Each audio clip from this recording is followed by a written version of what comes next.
Yep, here we go. The Russell Yeah. Wilson era after 3 weeks. Brian Daboll saw enough. I think my instant reaction or question for you, Chris, is this the excitement about Jaxson Dart, or did Brian Daboll have one desperate button to push and he felt like he had to push it right now? I think there's that. I think there is excitement about Jaxson Dart. The summer it was very obvious Right, how definitely right. And honestly, I think if their team was better around him with how he did in the summer and everything there, they probably would have started him right away. But I think the question is, and we've talked about this, and I think anybody with any football mind, I see Giants fans saying this on my social media and stuff too, is the team good enough to help them out right now? And I understand. There's a worry, right? I get it. I've been saying that. That's where I hate social media because people see a clip and then I'm going to be like, can you watch our shows so you can hear the conversations a little bit instead of just reading one quote I said on Instagram, right? Yeah, that's a worry. I get it. I totally understand that. But, I think they're desperate as a football team. Week 1 was a disaster. Week 3 was a disaster. Week 2 was okay. Yeah, because we just talked about the Bears, the Cowboys defense is not very good. Right. And they played man-to-man or left their guys in single safety zones or whatever that ended up like man-to-man, and that benefits Russell Wilson. I don't think Russell Wilson can run an offense. I just said that to you and before we came back from commercial. I asked you, I'm like, would somebody trade for Russ? Yeah. And you were like, well, if he can't run an offense, what's the point? What's the point? I don't think anybody wants to bring Russell Wilson as a backup. That's not a thing because it's a pain too. You got to deal with all of the stuff around it, and he's not exactly Mr. Locker Room cool guy that way. Right. So between that, right, Russell is not capable of being surgical. He's not capable of just boom, boom, boom. Hey, we went on a 12-play drive where I was 7 for 8 with like really intricate, detailed throws and reading the coverage. No, Russ is just like we saw in the Cowboy game. I hope somebody's man-to-man downfield and I can just throw it up. And it wasn't man-to-man on Sunday night with the Chiefs because they were like, that's the only thing he can do. Let's play zone. And there he was like, I don't know what else to do. Let me just throw it up. Oh, intercepted. Right? Never really having the offense going in a direction you want. So that's why they're going to go to Jaxson Dart. What changes in the offense right away? And here's the golden thing here, right? Because it's the Chargers. And I got a man crush on the Chargers. It's going to be brutal. This is where it's tough because, the Chargers in the back end have some of the coolest, well-coached coverages you're going to find in football. So that was where I was like, maybe week 5, New Orleans Saints is when you put Jaxson Dart in. But I think the Giants are looking at it going, against this team, we need people to read coverage. We need to be able to dissect people over the middle of the field and throw 7- and 8-yard completions over there into tight windows into zones. And you know who's the best at doing that? Jaxson Dart. He's better than Russell Wilson doing that. So that's where you feel good. I feel good. It's his first start, so that's tough, right? And it's never easy week 4 making your first start against a really good Chargers team.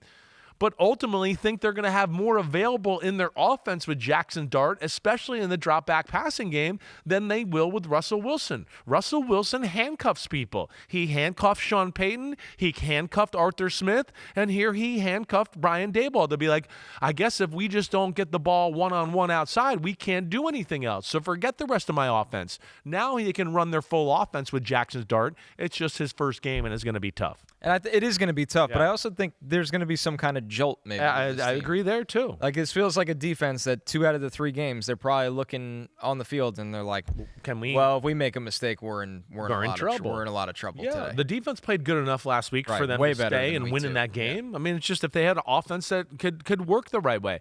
The other thing I'll say, and hopefully Andrew Thomas can play more again this week instead of just the first half, right? Maybe the other advantage is, Jaxson Dart can read the coverages and be a little more surgical and execute more of a complete offense. And also the other, just to say, silver lining food for thought here is the Chargers pass rush is not like it's not like the steel curtain or anything like that. Mack anymore. Exactly. So maybe that's where they look at it and go, hey, he could have time to throw here, and we need somebody that can read the coverage, let alone our fan base is ready to jump off the Empire State Building.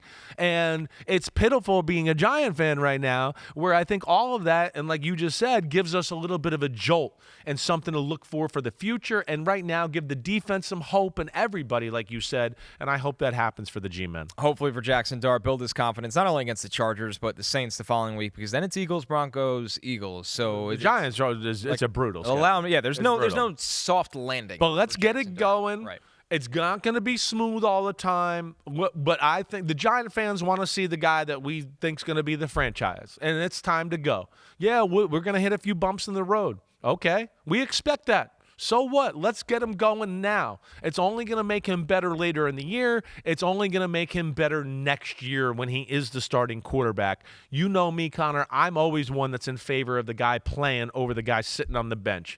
There's no better experience. Practice, you can say all you want. Show, he's good in practice. He's good in practice.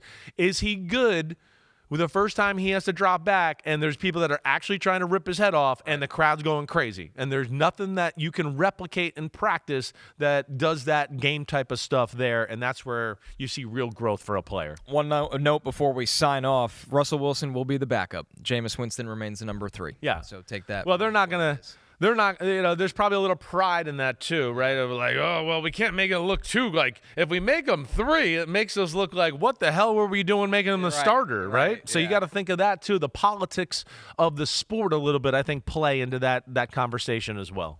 Yo, homies, it's time to watch some games. That's right. We're on to the NFL season here with Chris Simms Unbuttoned. Hit subscribe to get our weekly picks, Sunday night recaps after every game, and much, much more. Thanks for watching. Peace out, homies. Remember, subscribe. Peace out.